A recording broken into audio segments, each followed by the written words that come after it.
ആരോഗ്യവകുപ്പ് ഡയറക്ടറേറ്റ് ഓഫീസിൽ അനിശ്ചിതത്വം. DHS സ്ഥാനത്ത് നിന്ന് നീക്കിയ നടപടി സ്റ്റേ ചെയ്ത ഉത്തരവുമായി എത്തിയ ഡോക്ടർ KJ റീനയ്ക്ക് കസേര ഒഴിഞ്ഞു നൽകാൻ താൽക്കാലിക ഡയറക്ടർ ഡോക്ടർ V മീനാക്ഷി തയ്യാറായില്ല. തർക്കത്തെ തുടർന്ന് ഇന്ന് നടക്കേണ്ട പകർച്ചവ്യാധി പ്രതിരോധ യോഗവും മുടങ്ങി. അഡ്മിനിസ്ട്രേറ്റീവ് ട്രൈബ്യൂണൽ വിധിക്കെതിരെ സർക്കാർ ഹൈക്കോടതിയിൽ അപ്പീൽ നൽകി. DHSനെ സംബന്ധിച്ച് ഒരു ചർച്ചയുമില്ല എന്ന് മന്ത്രി K മുരളീധരൻ പറഞ്ഞു.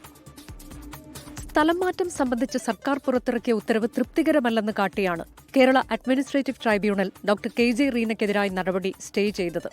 3 വർഷ കാലാവധി പൂർത്തിയാക്കിയതുകൊണ്ടുള്ള സ്വാഭാവിക നടപടിയെന്ന് സർക്കാർ വാദിച്ചെങ്കിലും അംഗീകരിച്ചില്ല. പിന്നാലെയാണ് ട്രൈബ്യൂണൽ ഉത്തരവുമായി റീന ജോലിയിൽ പ്രവേശിക്കാനെത്തിയത്. കോടതി പറയുന്നത് വരെയും തുടങ്ങി. കസേരയിൽ ഏതായാലും DHS ആണെന്ന് കോടതി പറഞ്ഞിട്ടുണ്ടല്ലോ. കോടതി വരരുതെന്ന് പറയണവരെ വരും. കോടതി പറയുന്നത് അനുസരിക്കേണ്ട ഒരു അവസ്ഥയിലാണ് ഞാനിപ്പോൾ. എന്നാൽ ആരോഗ്യവകുപ്പ് ഡയറക്ടറുടെ താത്കാലിക ചുമതലയുള്ള ഡോക്ടർ V മീനാക്ഷി കസേര ഒഴിഞ്ഞു നൽകാൻ തയ്യാറായില്ല. ഒഴിയേണ്ടതില്ലെന്ന് സർക്കാർ നിർദ്ദേശം ലഭിച്ചുവെന്നാണ് വിവരം. ഇരുവരും ജോലി സമയം കഴിയും വരെ ആരോഗ്യവകുപ്പ് ഡയറക്ടറുടെ ചേംബറിൽ തുടർന്നു. അതേസമയം പകർച്ചവ്യാധി പ്രതിരോധങ്ങൾ ചർച്ച ചെയ്യേണ്ട ഹൈപ്പവർ കമ്മിറ്റിയുടെ യോഗവും ഇന്ന് നടന്നില്ല. ഇന്നലെയാണ് Kerala administrative tribunal doctor KJ റീനയെ സ്ഥലം മാറ്റിയ സർക്കാർ ഉത്തരവ് മരവിപ്പിച്ചത്. ആരോഗ്യവകുപ്പ് ഡയറക്ടർ നിയമനവുമായി ബന്ധപ്പെട്ട് സർക്കാർ ഹൈക്കോടതിയിൽ അപ്പീൽ നൽകി. മെഡിക്കൽ കോളേജ് പ്രിൻസിപ്പൽമാരുടെ സ്ഥലം മാറ്റ ഉത്തരവും കേരള അഡ്മിനിസ്ട്രേറ്റീവ് ട്രൈബ്യൂണൽ നേരത്തെ സ്റ്റേ ചെയ്തിരുന്നു.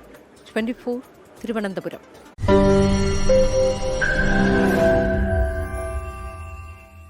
ലോകത്തെവിടെയായാലും ഏത് സമയത്തും 24 വാർത്തകളും ഓഗ്മെന്റഡ് റിയാലിറ്റി പാക്കേജുകളും എക്സ്പ്ലെയിനറുകളും വിശദമായി കാണാൻ ഞങ്ങളുടെ യൂട്യൂബ് ചാനൽ നിങ്ങൾക്ക് സബ്സ്ക്രൈബ് ചെയ്യാം.